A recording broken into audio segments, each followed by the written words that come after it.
So for this video, we are going to continue delving into our understanding of logarithms. So I set up a few things here. So first of all, I reminded us here of the properties of exponentials, which we discussed in the previous video. And then we've got some examples that we're going to work on down here. I want to start by kind of telling you that every one of these properties of exponentials has a similar kind of vaguely reminiscent property on the logarithm side. And if you were interested in really exploring it, every single one of the properties of logarithms can be derived from the properties of exponentials from this exponential form idea. We don't do it for every one of them. We do it for the first couple, but we don't do it for every one of them. If it's something you're curious about, of course, we're happy to help you kind of explore that. So I'm going to go down the list, and for every one of these properties of exponentials, I'm going to talk about the analogous property for logarithms. So the first one lines right up with the first property of exponentials, which is that log base a of a is equal to 1. If you look at this property, and then you look at the exponential versus logarithmic form, you can see that the exponential version of this property immediately turns into the logarithmic version of this property if you just use the exponential form. So that's kind of comforting. The second property of logarithms is that log base a of 1 is going to be 0. And again, if you just take the exponential form and apply it to that second property of exponentials, you get this property of logarithms. The third property, so this one is not as clean cut, but it's also very much in the same vein. If you take two logarithms, let's call them log base a of m and log base a of n, and you add them, that's the same as consolidating it into a single log of the product of m and n. So I want to sort of point out that this is very similar to what we have here, where the property of exponentials takes two different exponentials and multiplies them together, and it consolidates into one exponential where the power is the sum of the two original powers. So this property establishes a link between products and sums, and you see that same thing happening here. You have two different logs being added together, and that consolidates into the log of a sum. The next property is going to feel like, oh, I see how that comes from the next property of exponentials. That if you have the difference of two different logarithms of the same base, that can be consolidated into the log of the quotient. And again, I hope that you're kind of seeing that this aligns with the fourth property of exponentials, where if you have two different exponentials being divided, that consolidates into one exponential where the exponent is the difference. So this property creates a link between quotients and differences, and you see that link echoed in the property of logarithms. Last but not least, if you have a power inside of a log, that power can pop out and become the coefficient. So log base a of m to the power n is the same as n times log base a of m. So these two properties, there's the property on the exponential side and there's the property on the logarithmic side, those two properties go together and they create a link between something being raised to a power and a product. So those are the 5 properties of logarithms, and we're going to be using them in the examples here, but actually sort of throughout. Like, properties of logarithms are very, very useful when we're working with logarithmic expressions. Okay, so here we go. Looking at the examples. using properties of logarithms, let's simplify what we have here on the left. So we have log base 6 of 2 plus log base 6 of 18. Notice that this is evoking property number 3. The one that says if you have two different logs being added together, they can be consolidated into the single log of the product. So 2 times 18 is 36. Oh, and remember how we talked about in the previous example that log base 6 of 36 is essentially asking us the question, what power of 6 is 36? So the answer there turns out to be 2.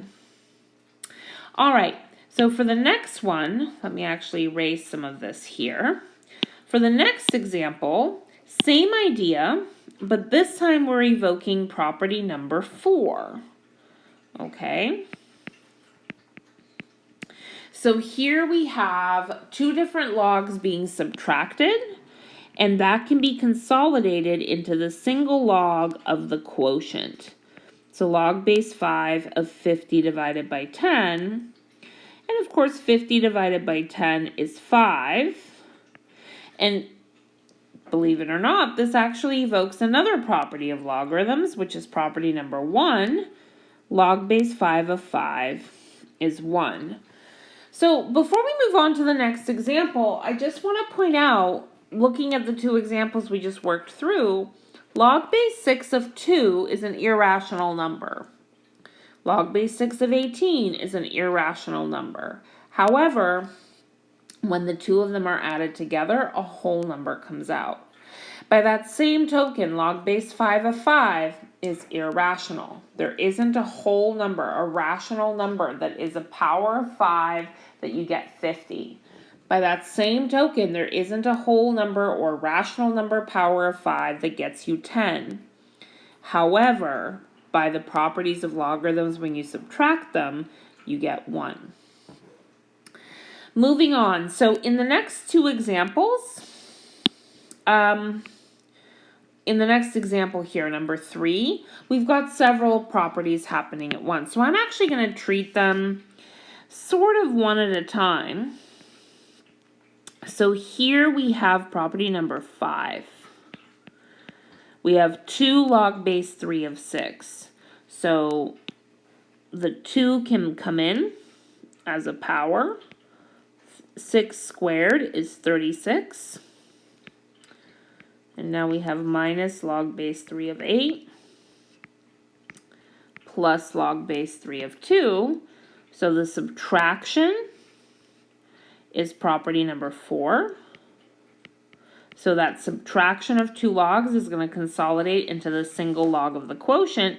And then once we're done with that, we have the addition, which is property number 3.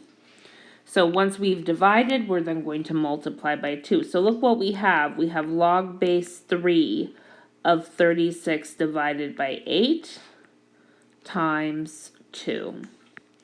And what you might notice here is, the 8 and the 2 reduce, leaving behind a 4. And 36 divided by 4 is 9. So we have log base 3 of 9, which of course, since 9 is a power of 2, 9 is 3 squared, log base 3 of 9 is equal to 2.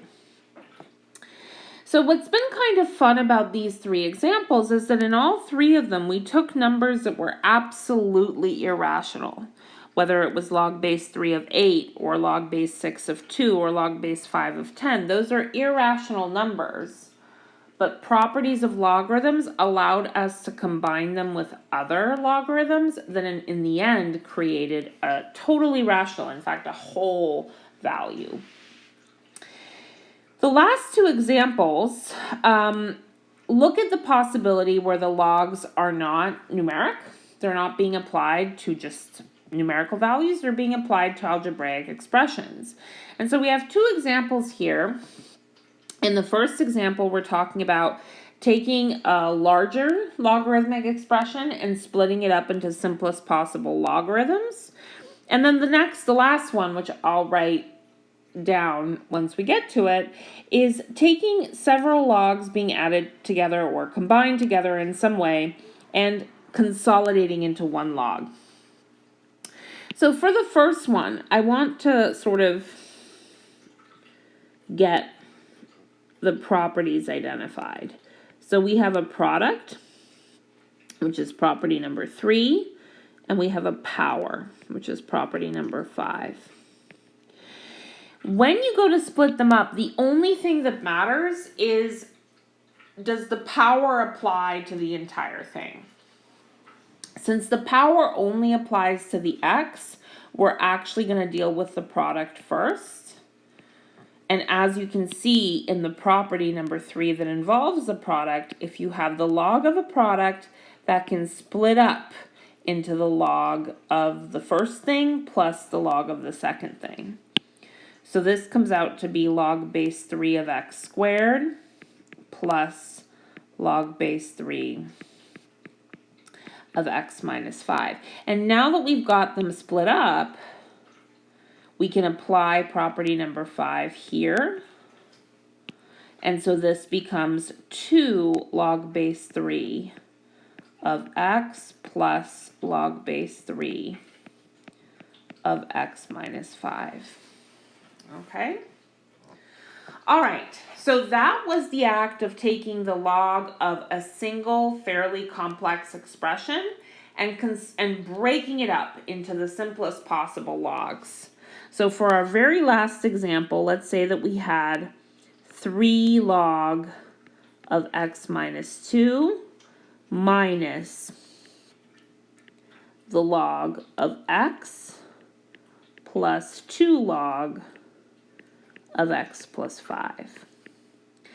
So again, there's not just one way to deal with this, but what I would like to call to your attention is because this 3 is only being multiplied by the log of x minus 2, and this 2 is only being multiplied by the log of x plus 5, we're going to deal with those first. So again, looking at our properties, these two are both examples of property number 5.